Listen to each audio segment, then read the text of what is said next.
What's up, everybody? Welcome to the Never Think Alone podcast. Here, we deep dive into the key habits, beliefs, and behaviors, as well as the frameworks, supplementation, and environments that you can use to boost creativity and innovation within yourself and your organization. This podcast is not just about being a better performer, it's about being more creative. My name is Vincent Cumming, and I am producer here at the Never Think Alone podcast. In a minute, I'll hand you over to our host, Kyle Fraser, the CEO and head of strategy at the tech agency Plus Narrative. Today we cover how to build a culture of creative innovation in personal and in work contexts. Never think alone is what we inevitably do. So we cannot actually just think on our own. We think in all of the experiences that we've had in life. We think in the groups of people that we're associated to. We think in structures.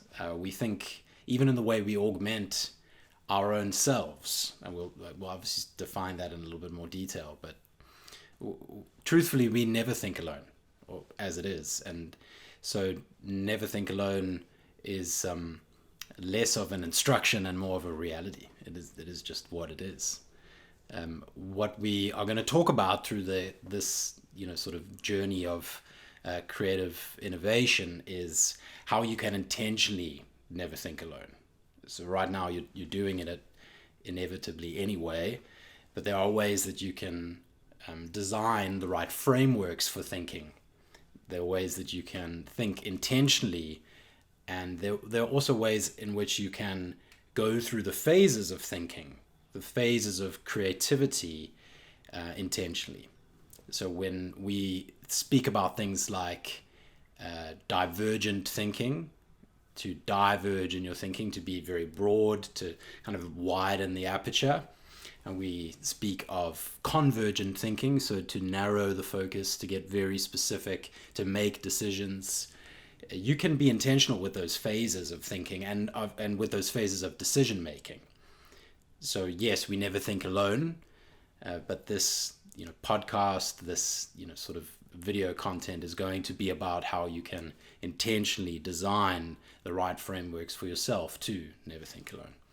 And some of the things that we'll be speaking about as part of that context is how you can intentionally think towards being more creative, how you can intentionally behave to be more innovative, the sort of beliefs that you need, the sort of systems that you need, perhaps even some of the habits that may contribute towards more intentional creative thinking, more intentional decision making, all of the above. Those are sort of that's some of the things that we'll be speaking about. Augmentation of thinking can be done in many different ways. You do this all the time. So, personally, I like to write. As I think something out, I like to kind of write it down. I also intentionally actually speak to other people. So, part of the reason Vince is here is it's pretty difficult for me to speak without another human present. That's augmentation. When you think in groups, or you think amongst other people, even using speech. Technically, you do not have to speak to think, unless you're like me. I have to actually speak to think, seemingly. In order to augment your thinking, those are some of the things you can do. So, in summary, augmentation of thought might be to write things down, maybe to speak them out loud. You could even use, as I'm doing, you could use your hands. That's another form of augmentation. It actually contributes to the thought that you're having and to the ability to speak it out loud. And this is actually backed up, and some of this information will share links towards this over time, but it's backed up by numerous sort of studies around how people tend to augment their own thinking. And part of that is that we never think alone, but part of it is also how you can write intentionally when you're struggling with a problem. If you're struggling with something, you can use a framework to try to resolve that problem. something as simple as a pros and cons list to make a decision. Some people may use that. Or it could be something as interesting and also simple as an idea mashup.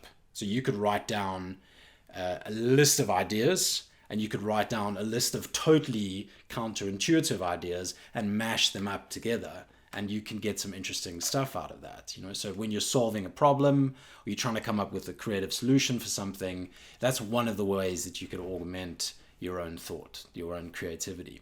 We already augment ourselves. Essentially, we already never think alone, and these are some of the ways that we can think deliberately with other things. So, as an example, people speak of looking for inspiration. So I'm seeking inspiration. That could be a divergent way of thinking. So I'm looking for lots of inspiration to kind of feed into the process.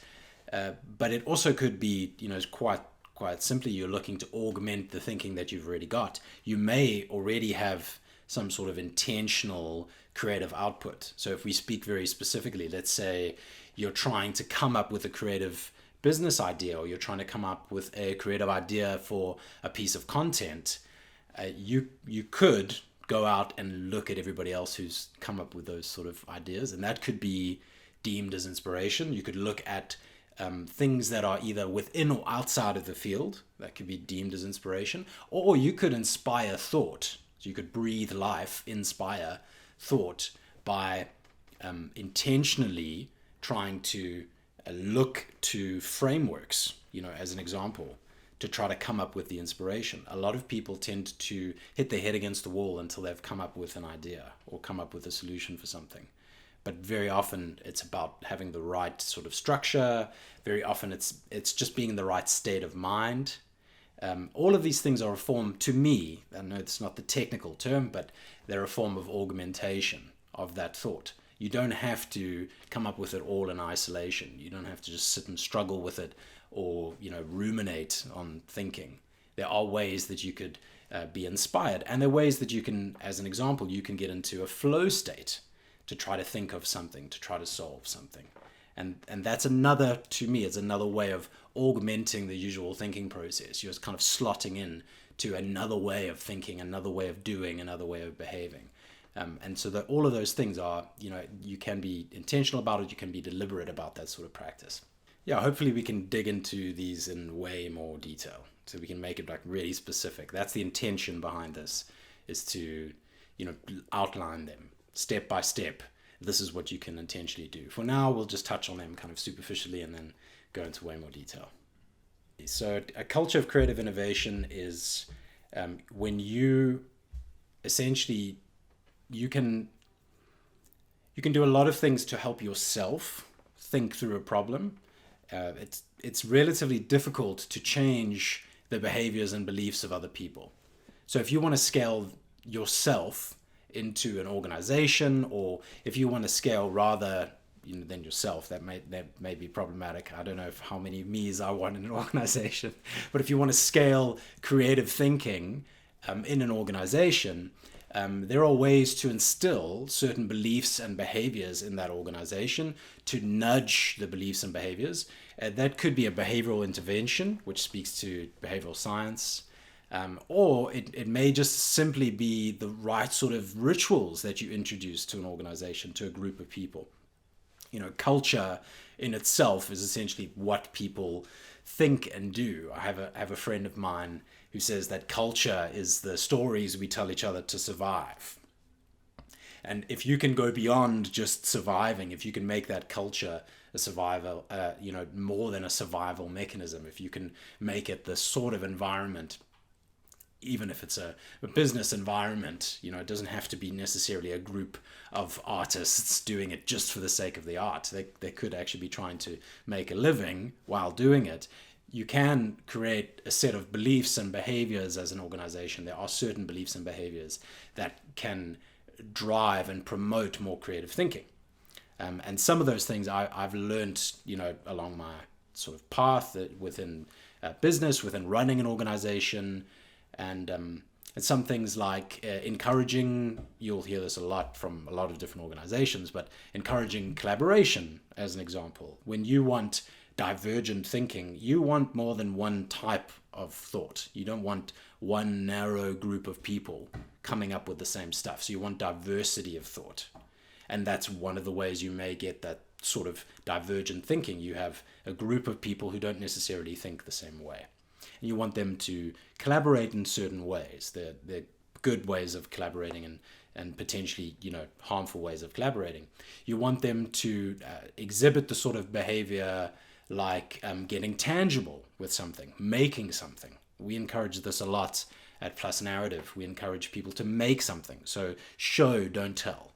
Show me what you mean. Don't necessarily just tell me what you mean. Make it tangible. Even if you're telling a story, you can potentially augment that story with something that you've made. You could tell a story through visuals, or potentially you could even, in the way that you're telling the story, you could make it as tangible as possible, make it as interactive as you possibly can. Make it something that people can hold and something that people can feel. And then you can encourage people to learn from failure. This is, again, it's something that it almost sounds cliche when you say it now. You see this from so many different people talking about failure as a concept. Learning from failure is another thing, to just failing for the sake of failure. Learning from it and growing through making mistakes, and experimentation is another form of cultural behavior that you want to encourage of people to create the right sort of environment. And those types of behaviors become beliefs. If you encourage people to stay curious, this is a set of behaviors like curiosity in itself, like digging into the details of something, wanting to understand more about a topic, just for the sake of it, just to get curious, to ask more questions, as part of the process. Ask more meaningful, more beautiful questions to get to the answers. If you aren't asking questions constantly, you aren't really able to learn. You aren't really able to collaborate.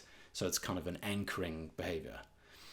These are behaviors that are encouraged by firms like IDEO, which I've learned a lot from. This sort of firm is the birthplace of design thinking, the concept of thinking with empathy, solving problems through empathy, through understanding people. And these are the kind of behaviors that they would encourage of creative problem solvers, whether they're solving problems for design, whether they're problem solving for business. These are some of the behaviors. And these behaviors can scale. You can do this stuff with good intent at scale and bring, the larger group of people quite a lot of joy in the process of working. Doesn't necessarily need to feel like incredibly hard work, although it can be. This sort of thing can actually feel like quite a lot of fun, and it can be very creative at the same time. So even if you are working in a finance environment, you can still have these sort of behaviors. I have a firm belief that anybody can be creative. Anybody can practice creativity.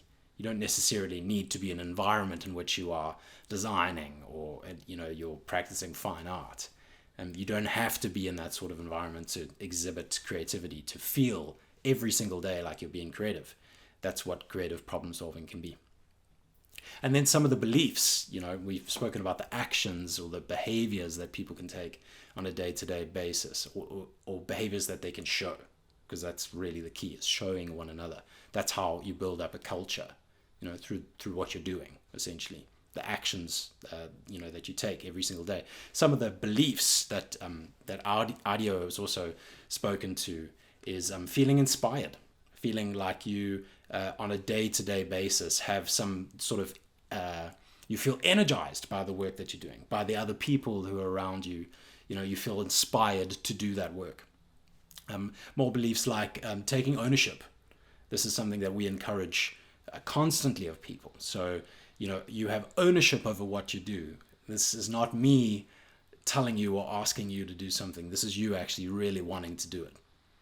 And that's key. So if I'm just constantly briefing in, just go and do this, do it as it is, it doesn't leave much room for people to take ownership over what they're actually doing. So having ownership is a really important creative behavior, really important behavior for creative people. Feeling like you're growing. So every day feeling like you're taking some sort of, a leap, or like you're even growing in smaller increments. Feeling like you're growing as a person, like you're learning, which is a really important one for me. I've got to feel every single day, just love learning. I want to feel like I'm learning. And if I do, then I feel like I'm growing. I feel like I'm growing as an individual. It's a personal motivation of mine, but it's a motivation of almost everyone, I feel. Everybody wants to feel like they're growing in some way.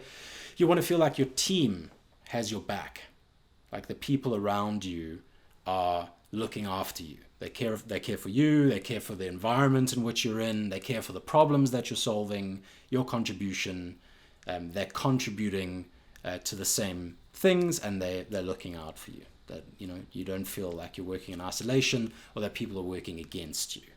That's going to be pretty difficult to feel creative in a sort of culture that's fighting back against you. I have another friend in a organization that does related work. We work with them a lot, who speaks of not engineering the tension out of the organization. He wants to keep the tension there. And I don't have any particular strong belief about that. I don't want to lose it, but I also don't necessarily want to keep too much of it, if that makes sense. So I suppose it's a balancing act when it comes to competitiveness in the environment. But I suppose it's key that you feel that the people around you are working towards the same thing. Even if you disagree, you feel like you can commit, and those other people will commit too, and that you're all in it, towards the same thing. And that they're not necessarily just going to throw you under the bus in order to get ahead of you.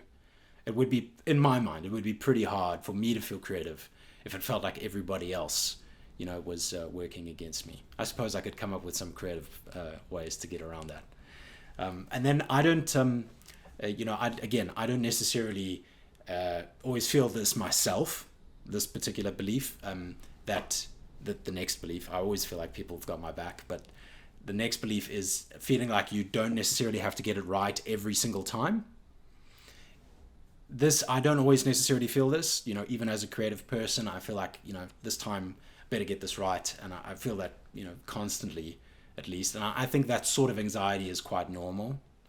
But it does help if you create the sort of environment in which people feel like they can fail. So it's one thing to say, oh, we want you to learn from failure. And it's another thing to say, like, well, don't ever fail. So you have to be able to make smallish, or even in sometimes large, preferably low risk mistakes in order to grow, in order to progress, in order to learn. So you don't want people to feel like there's no room for them to make those mistakes. And again, it goes with taking ownership, it goes with growth, even the fact that you have other people, have your back.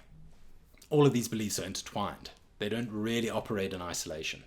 They've kind of got to all exist in order for this creative environment, to thrive, in order for people, to thrive in this sort of creative environment. The sort of organizations that tend to grow beyond, their initial intent are often the sort of organizations that make it really fun, that make it the sort of environment that gets serious about having play. And I personally feel I'm at my most creative when it just feels fun, when it feels like it's low risk, I'm just enjoying myself, especially in divergent thinking, which we'll talk about in a bit more detail. When you're diverging, when you're so-called brainstorming, or when you're, ideating, whatever you'd like to call it, when you're, just shooting the breeze with somebody else. I suppose there are certain habits, and I'd love to do a full podcast about this, and get into way more detail about it. The habits that you can have in your day-to-day life might even at times sound not creative. They might sound more like trying to be an athlete. And I think they're very related. I think the sort of behaviors that an athlete brings, because athletes know how to rest better than anyone else, at least high performance athletes. Athletes also know how to train, how to have the right day-to-day activities that lead them towards their end goals. And I think there's a lot of creative people who tend to get stuck in an identity in which it feels like they can't behave in certain ways. I've spoken to very creative people who feel very strongly, as an example, that they can only work at night. They should not work during the day. I personally I love the mornings. Like, I will wake up and want to, be awake very early in the day. I feel my most creative early in the day. And I'm not necessarily saying just because I feel that way, everyone should feel that way. It just sounds to me counterintuitive for somebody to say they feel like they can only work at night. And it does feel at times that those people have kind of bought into a particular way of thinking of themselves. Because I feel very unhealthy if I'm only working at night, and I feel very unproductive if I'm only working at night. That's when I'm possibly the most distracted. A lot of people will say, well, that's when things are very quiet, but things are particularly very quiet at 5 a.m. as well. So it's another time. And I know you enjoy early mornings, that's one of the sort of habits that maybe sounds counterintuitive to a person who wants to be creative, because they bought into the idea of being a writer, or bought into the idea of being a designer or an artist or an engineer, a developer, that's when we do this sort of work. We do this work at night, as an example, and having the habit of getting into routine that allows you to sync up with the sun. That might not sound like, that's the route to creativity. I feel like I'm at my most creative when I'm sleeping exceptionally well at night, as an example. And I don't think too many people would say that, as a behavior that you should bring. Maybe that's becoming more of a zeitgeist now, but, for the last 10 years, what I've been saying to people, I'm just obsessed with sleep. That didn't really make sense to most people. So sleep well, sleep well, get a good night's sleep. And in order to get a good night's sleep, do the sort of behaviors that'll allow you to get a great night's sleep. One of those things for me happens to be waking up very early and getting into the sun. Other things that I love to do are, first thing in the morning, some form of exercise. Again, most people wouldn't say, well, that would make you more creative. I feel, as a felt experience, far more creative if I'm exercising. If I'm exercising every single day, if it's a habit, I tend to feel like I'm solving problems in much more creative ways. I'm coming up with much more novel solutions, interesting solutions for things. And that doesn't necessarily mean you have to get a great night's sleep in order to do that, or you have to exercise, but it certainly contributes. Writing things down, journaling, getting the anxiety out. I read a great book, and I'm due to reread it, called The Artist's Way.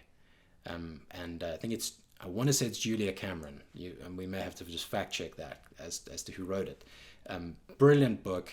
And one of the routines in that book that stuck with me was stream of consciousness writing. I don't do it necessarily for 3 or 4 pages, as Julia Cameron would encourage you to do first thing in the morning, like just write down everything that comes out. Just if you're not thinking of something, just write down, I'm not thinking of anything, or I can't think of anything. Just write down whatever's coming, stream of consciousness. That's a really great way I've found to just loosen up the muscles, because a lot of what I do is writing. Whether it's coming up with creative ideas or coming up with a business plan or a solution for something, even just decision making, a lot of it is writing. Just warming up, in the morning is really, really useful. And if you do those sort of things first thing in the day, before anyone else is, even thinking of that sort of stuff, or before most people are thinking of getting that stuff out of the way, then you tend to show up in the work environment, you tend to show up in the group environment, the social environment, even if you're a freelancer, or if you're, just working, creating content alone, you tend to show up for the day with everyone else that you engage with in a different mode, in a different state. And I think that's often the key to changing your behavior. I found it incredibly difficult to just change my behavior based on discipline, based on, right now I'll just behave this way.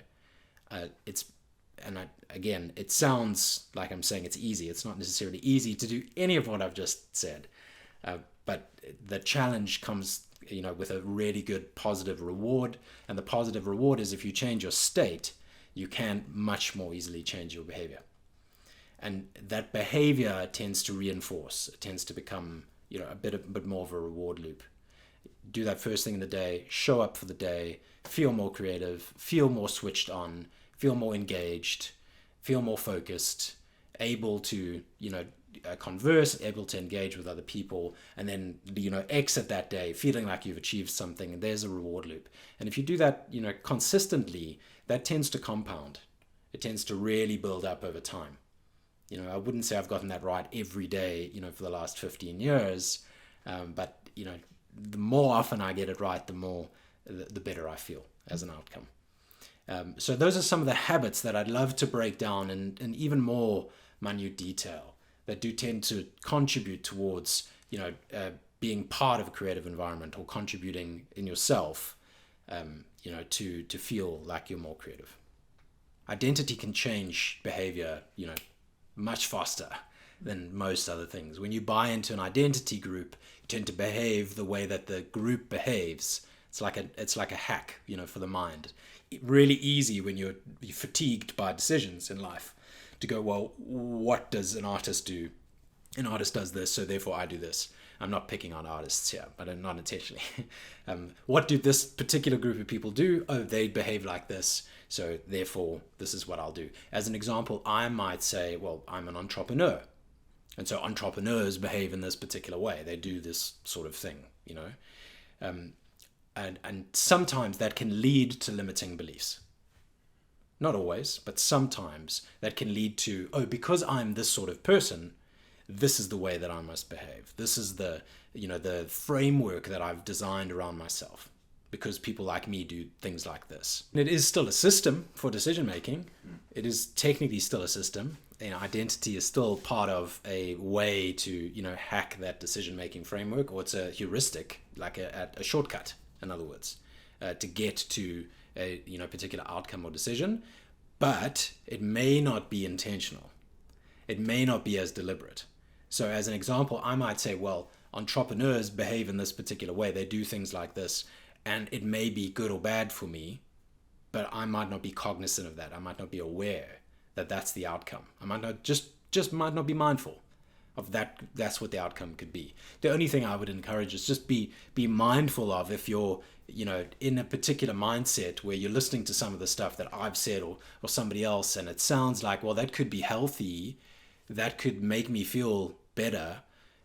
I would encourage experimentation over identity sort of frameworks, because the felt experience, just feeling different, is incredibly powerful. If you can feel different, if you can get yourself to feel different. As an example, if I had to say, try 10 years ago, especially if I had said, well, try breathing differently, people would think, well, you're a bit of, what are you talking about? You sound maybe like a little bit of a nut job. Like, what's going on here?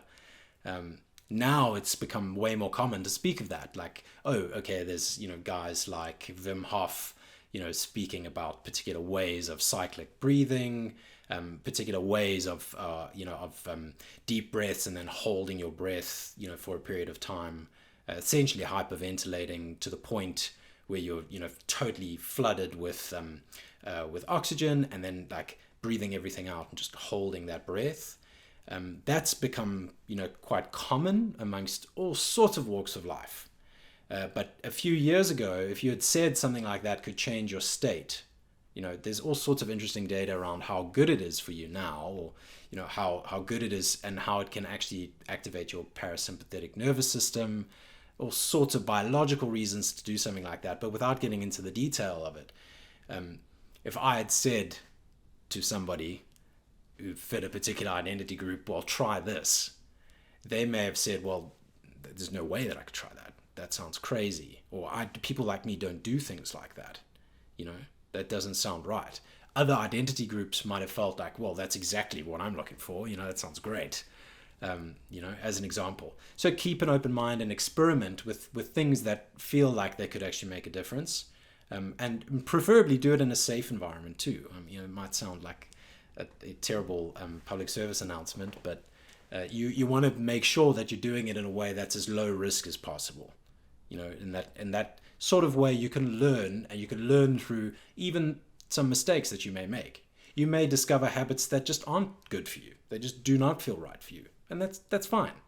But experiment with them beyond just the identity group, because that can lead, as I said, it is possible for it to lead to a limiting belief, as powerful as it can be as a concept to get you to behave in a particular way.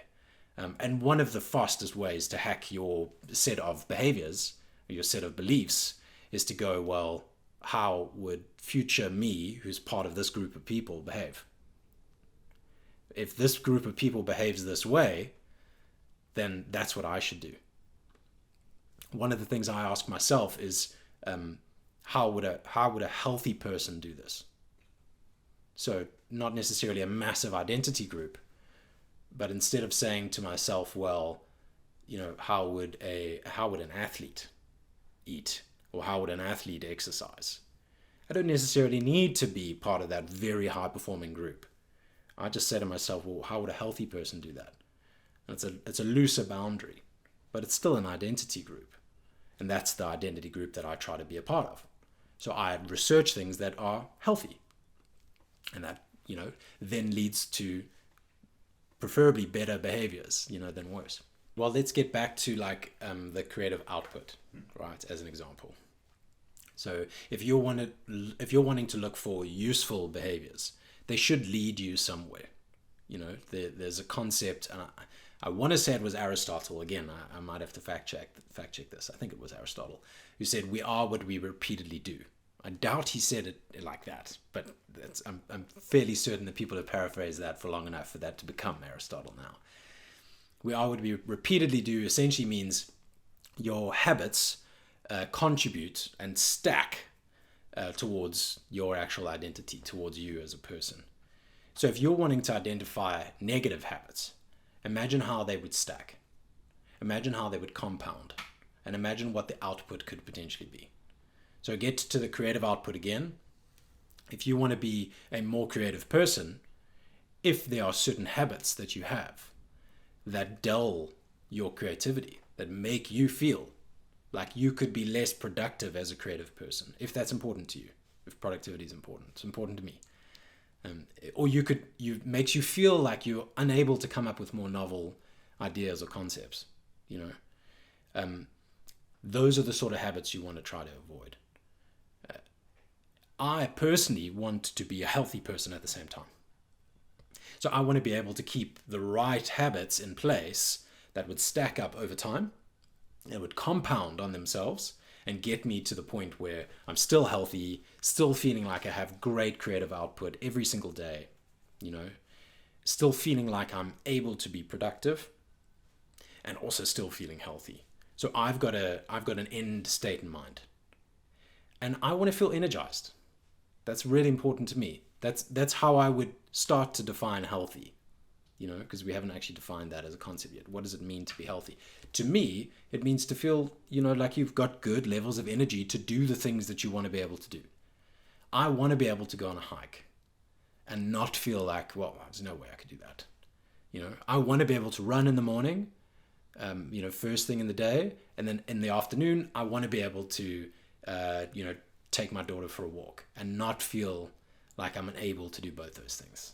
I want to feel healthy. I want to feel mobile. So therefore, the habits that I practice every single day, the behaviors that I practice every single day should contribute towards those. So if, and I mean, this is supposed to be about, creativity. So if you want to stack creativity onto that as well, then the sort of things that you should do daily, in my world at least, creativity means feeling quite sharp. I've got to be able to switch it on at any stage, because I never quite know when I need to use that resource. I can time block as nicely as I like. In other words, set hours aside for the day to do a particular type of work, but it might come at me and I need to be able to switch that on. I need to be able to feel energized, feel able to get into a state of flow relatively quickly, which is difficult to do. And one of the ways that I do that is I make sure that I've exercised. Because when I've exercised, I feel able to switch that on much faster. It's all sorts of all sorts of amazing biological things that are happening that enable you to do that. So neurologically, there's all sorts of great, things that are happening in your brain, which we will, in future podcasts, we'll get into way more detail. I know that if I don't exercise, I'm unable to switch that on. I'm unable to activate that very quickly. So there are certain things that I do that, like eating a bag of potato chips, that is not going to contribute towards that switched on behavior, like drinking a bottle of wine, especially in the middle of the week over dinner. Seems like a great activity at the time, and I don't want to knock it. It's lots of fun. It's great to connect with friends or, connect with a loved one over a bottle of wine. But the next day, it's going to be harder for me to switch on that creative output. Even if I don't necessarily feel particularly hungover or particularly tired, it is going to affect my sleep, even in small ways. It is going to affect me the next day. It is going to make me feel a little bit more dull, and so that's possibly not the right sort of habit to have. This may sound really obvious, but I speak to people all the time who say, oh, I just feel so tired, or I just feel so demotivated. And if you dig in a little bit, you find out that the last week of activity is the specific reason why they feel that way. It's possibly what they've been doing. And I'm not necessarily knocking those people. I do the same thing. Everybody, I think, does this at some stage. And very often, that's the stuff that you want to identify. What is leading me towards feeling the way that I don't want to feel?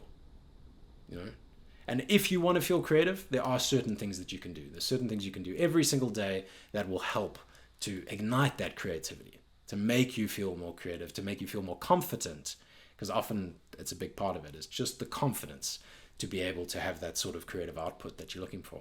We spoke earlier about the differences between two forms of thinking, divergent thinking and convergent thinking. You have to be able to do both, really. I think this is a commonly accepted, thought.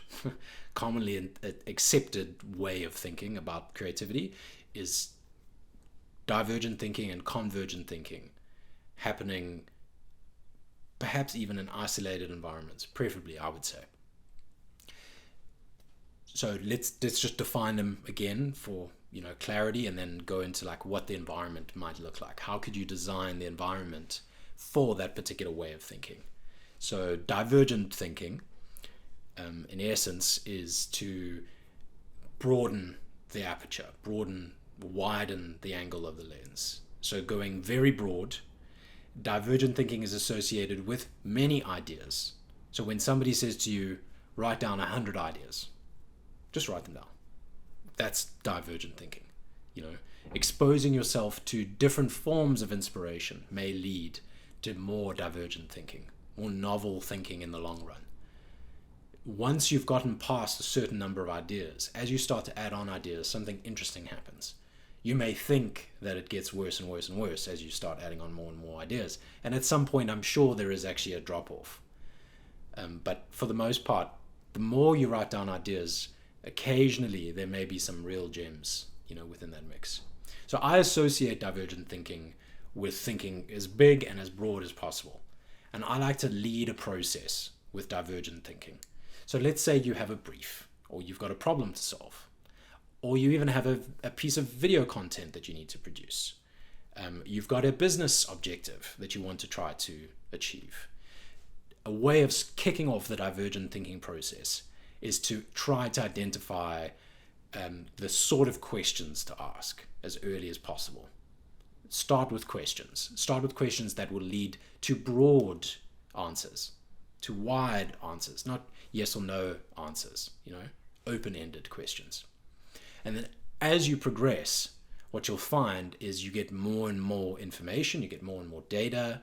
If you're solving a business problem, if you're solving a business objective, as an example, you could go out and speak to customers, you could speak to users, you could speak to potential customers and ask them questions that would lead to more open answers. That may feel counterintuitive for people. They may feel like, well, if it's a business objective, if it's a business, challenge, then I should just go straight to trying to solve the challenge. That might not necessarily lead to the most novel or innovative ways to solve that challenge. So what you want to do is gather context. You want to start just by gathering context. Get as much information as you possibly can about the context that you're in. And then you may want to use that context, whether you've gathered that context through empathy for other people or through just asking questions amongst a group of people around you, whether you're gathering that through looking for inspiration, through looking for like, what have competitors done, what have these other people done, whatever it is, looking at different examples of videos. What you may want to do is then try to come up with some ideas to solve the problem and go broad. Again, stay in the divergent mode. As an example of an environmental feature of divergent thinking, being in wide, broad environments actually tends to help the mind to think of more divergent thought. So they call it the cathedral effect. And look this up, it's brilliant. We'll maybe link to it so people can see what this is. And this is just mind-blowing to me. I just think it's so beautiful. When you're in a cathedral, which of course is this big, open building designed mostly for the effect that it has on like an audible effect. So it's like a hall sort of structure, usually very tall, right? And it has a particular what is it called? Reverb in the environment. When you're in that sort of environment, the thoughts that you have are much broader and much bigger. And this is not me saying that, you, Vince, have those sort of thoughts. We all experience that in a large building environment, or preferably even just outdoors. If I want to think of novel solutions for something, if I want to just broaden, open my mind, I go into a large environment. And this is called the cathedral effect. The opposite is also at play. We'll talk about that when we get into convergent thinking. So divergent thought. Put yourself in a big open environment. If you can't necessarily be in a big open environment, to come up with a list of ideas, at least try not to be in a constricting small environment. Because as I said, the opposite also does come into play. If you can, go outside for a walk. This is another way to induce potential flow state. Also means that you can come up with many, many different ideas. So divergent thinking. So if you've got good context, divergent context, like very broad, you've got some sort of narrowing when you start to talk through ideas. A place that you start to now move over to convergent thinking might be to make some decisions around solutions. So let's speak to a business case, right? So in a business environment, you may have started with a business problem, a business goal. You might have asked for some context. You do some stakeholder interviews. You speak to different people. You speak to customers. You speak and get context. Like, what is this problem really? What does it mean to you? You get some hunches, some hypotheses. You test them, and you cycle that through again. What you need to then start doing is making some decisions. And why do I separate these two things? Most people try to go straight to the decision making. They'll list 3 or 4 ideas and be like, okay, let's just choose one. It's a shortcut. What you want to do is actually go as broad as you can first, the divergent thinking, and then you want to start to make some decisions, narrow it down. You could do that through voting, as an example, as a group of people, just to make it very practical. You could say, well, there's 4 of us here, there's 100 ideas. Let's start putting down some sticky notes of those ideas and just putting some dots on them to vote. Or, you could do that on a screen as well. You could do that in that sort of environment. There's some great recipes for this that we can link to. And we use the design sprint specifically in this format. For design thinking, it's just a great recipe to start making decisions. Then you may have, in your environment, you might have one decision maker. Also makes it much easier. I find this to be great. Like, just decide on one person who's going to make the decision. That's when you kick into convergent thinking. When you have narrowing down of ideas. So the narrowing of that aperture of the lens. Focus, one idea. Focus on one execution. That's now regarded as a convergent way of thinking, a convergent form of creativity. It's still creative. To come up with one solution, to decide on that one solution, still creativity involved in that. You might go through a cycle of this. You might go divergent, convergent, and keep cycling through. It's very possible. But if you follow it all the way through, once you've come up with an idea for something, as I said earlier, you want to kind of make that tangible. In a creative environment, you want to make something so that you've then represented that idea that you've got as something that other people can make a decision about. And very often that's all tangibility is. When you make a prototype, when you build something for other people to engage with, if you're innovating and you're coming up with some novel idea for people, they won't understand what it is that you're trying to explain, right? So it's very difficult for me to try to explain what this concept means to you without drawing a picture, Make something, like build something for people to try to understand what it is that you're talking about. Draw something, whatever it is, even if it's rudimentary. Help people to understand what you're talking about. And then test it with them. Get them to actually engage with it. That'll help you to refine that idea and converge even further. Get closer and closer and closer with the decisions that you're making. And just narrow that aperture. And preferably, you want to, when you're getting people to think convergently in the environment that you're in, again, this is just one thing that I'm focusing on, make sure that it's a small environment that you're in. So as an example, a shortcut that I actually learned this from Andrew Huberman, the podcast that we were chatting about earlier, that we both love. It's just like a level of research is just fantastic. He talks about wearing a cap. Just wear a P cap. When you have to think about something, you have to focus on something, and you're making decisions about something, or you're doing focused work that does not involve broad, wide, lateral thinking, so to speak. Go straight to focus work. Wear a P cap to do that. As an example, you remember the office that I used to have in Hogsback in the mountains. I chose the room in the house that had the lowest ceiling, because in that room I would do most of my focused work. I would focus on something. I'd be working on budgets. I don't particularly think of finance.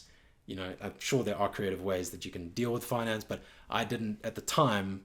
In particularly, I was focused a lot on finance work at that time, and I was working on models of like what the next 3 or 4 years might look like. Silly things. I don't know why I tried to do that. That requires a lot of focus, and that's convergent thinking, decision making, and it is still creative. I said, even finance can be creative. Convergent thinking, creative problem solving. You want to be as focused as you possibly can. So, divergent thinking, very broad. Convergent thinking, very focused. Creativity involves all of these things, and you can induce those states, not just by the environment that you're in, as we spoke about the cathedral effect, and like even just wearing a P cap to like focus. You can induce the effect of being in one of those trains of thoughts or the other. I tend to find divergent thinking, I'm much better in a group of people to think divergently. I can start really big, start really broad, really just kind of play around with that and come to like some interesting conclusions. But when I'm in the shower, low ceiling, might be, I don't know, maybe, just work with me here. And in a smaller environment, I tend to come up with one thought. Whoa, okay, that's the best idea that I can possibly think of. Out of all the things that my subconscious was kind of trying to work on problems for some reason I just land on one when I'm in the shower. I don't know why that is. I think it might have something to do with it. So convergent thinking, alone. I tend to be much better alone. I'm sure other people can think convergently and make solid, focused decisions in groups of people. I just tend to be, I find, much better at making the final decision when I'm out of the environment. So practical, just making this as practical as I can. It sounded quite lofty, I think, up until now. As an example, if I'm dealing with a practical business problem, how are we going to grow X business for X client within this amount of time? As a strategist, I would phone people, I would ask people, I would meet people, even if I'm just meeting somebody over coffee, and I would not ask them how to solve the problem, but ask them what it means to them. Try to understand that business through the lens of other people. Empathize with those other people constantly. Get as many different broad, wide-ranging thoughts. I love the extremes in particular. Or who would think about this problem extremely on one end of the spectrum or the other? Study both of those extremes. And then, once I've collected all of that information, I don't even need to necessarily brainstorm this out with other people, but very often I would bounce this off of somebody else. We talked about augmentation, in an earlier segment. Speaking of like augmentation with somebody else, right? Augmenting the thought, bouncing it off of somebody else, coming up with many, many more ideas around it. Then I would start to narrow that focus. And I would often do that alone. I'd probably do that while I'm driving, while I'm writing down. I'll make a list of all the ideas and then start to look through potential pros and cons. I would feed it through another framework. I would start to ask myself, well, what type of problem really is this? Really understand it in a little bit more focused, convergent ways of thinking. Start to narrow it down. And then very often, if I can't solve the problem, even convergently, I can go, well, I think this is my favorite, option here. I might even go to experts to try to get their sort of decision-making capability there. What I would ask myself is two things. What are my biases that are making me decide on this one particular reason for doing this problem, solving this thing? And the second question I would ask myself is, what does it seem like all the data is pointing towards? If you've got enough believable people that you've asked for solutions for, or asked even just of their understanding of the problem, you can tap into those believable people's sort of way of thinking for that problem instead of your own biases. Because you might have, well, I would just prefer this solution. It's easier, This is just looks like the easy solution to go with. But you don't necessarily want to do that, So I would look at both of those things, and then I would often, if I can't solve it still, I would leave it to my subconscious. Just kind of switch off. Go for a walk. Just drop it. Cycling back to that divergent way of thinking. Broad, open, again. Now that I've defined it all down, narrowed it all down, just let go. Very often, that's when the sort of shower moment comes. Maybe you can emulate this too. Maybe people could do this. I don't know. But this is often how I would solve problems. So in summary, divergent, asking questions of people, getting context, understanding the problem, like really getting into it, right? Thinking about the problem as big and broad and wide as you can, then starting to narrow it down, coming up with a list of ideas, writing down things, having a conversation with other people again, to try to decide, asking experts, making decisions through frameworks is potentially a way to do that. Then asking yourself, like, why is this important to me? Why am I making this decision? Is there a bias involved that I'm unaware of unconsciously, right? Asking, well, where's all the data kind of pointing to? What's actually more important for the data? My gut feel says this, but why? Understanding that is very important, especially if it's a big problem to solve. If a client's coming to us with a larger problem, I don't want to treat that like, oh, my gut feel is just going to be correct. I want to question it, even if I think it's right. And then letting go. Going, okay, I've thought about this as deeply as I possibly can. Let's leave this to my subconscious to see if it can land on anything more interesting. And very often, in the shower, I don't know why this is, it just kind of comes to me. Okay. Would you take it to sleep as well? I would, yeah, very often. I'd think about it before I go to sleep and then try not to think about it, Try hard, consciously not to think about it. And then that's very often when I'm thinking about it when I go to sleep and when I dream. And then waking up in the morning with a realization, not knowing really, where that's come from. I don't think there's anything necessarily mystical about that, just to clarify. I do think there's something quite powerful of just letting go of the tension or the anxiety of having to solve something, even if you're in a hurry. Very often the process that I've just spelt out for you can happen in a week. It can happen in a few days, in a day, in 24 hours. It doesn't necessarily have to be a forever problem-solving, process.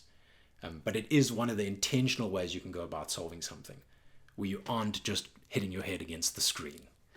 So hopefully that's useful to people.